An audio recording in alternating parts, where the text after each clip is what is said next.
Simone Gbagbo et des exilés rentrés au pays en octobre dernier. Mercredi à Abidjan, Dr. Le Haut Commissariat des Nations Unies aux réfugiés, HCR, proclamera une clause de cessation du statut de réfugié des ressortissants ivoiriens. Cela signifie que pour la plupart, ces réfugiés n'auront plus le statut de réfugiés. Les États devraient l'annoncer avant le 31 janvier 2022. Le HCR a recommandé qu'elle prenne effet à partir du 30 juin 2022. Une délégation de 250 exilés rentrés au pays le 28 octobre 2021 a été reçue par Madame Simone Yves Gbagbo.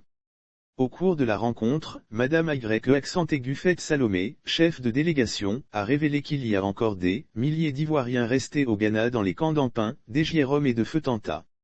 Elle a également présenté les conditions de vie difficiles dans ces différents camps.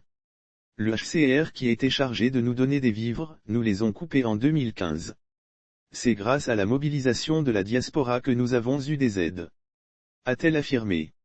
Elle a rappelé par ailleurs que le HCR a prévu fermer les camps de réfugiés d'ici, le 30 juin 2022. Il faut noter que, le HCR avant la date butoir s'est engagé aussi à leur apporter une assistance pour se réintégrer en Côte d'Ivoire et recouvrer pleinement leurs droits. Cela consiste d'abord en une assistance juridique. S'assurer que pour ceux qui sont rentrés par exemple, il y a une clause dans l'accord qui est de dire que si vous aviez des impôts à payer par rapport à la propriété que vous aviez, et que vous avez été absent, vous ne soyez pas soumis à cet impôt.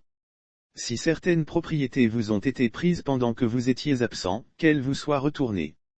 Si vous étiez dans la fonction publique et que vous avez été radié de la fonction publique, la situation sera examinée. Ensuite, s'assurer que tous ceux qui sont partis et qui n'ont pas toujours eu des actes de naissance par exemple par rapport à leurs enfants, qu'ils puissent les avoir. Donc, sur le plan juridique, et de manière générale, faire en sorte que quelqu'un ne subisse pas une discrimination parce qu'il était parti, expliquait à RFI, Raouf Mazou, haut commissaire assistant chargé des opérations. Pour sa part, Simone Gbagbo a invité la délégation à une nouvelle rencontre afin de réfléchir ensemble sur l'aide à apporter aux Ivoiriens encore en exil dans les camps de réfugiés.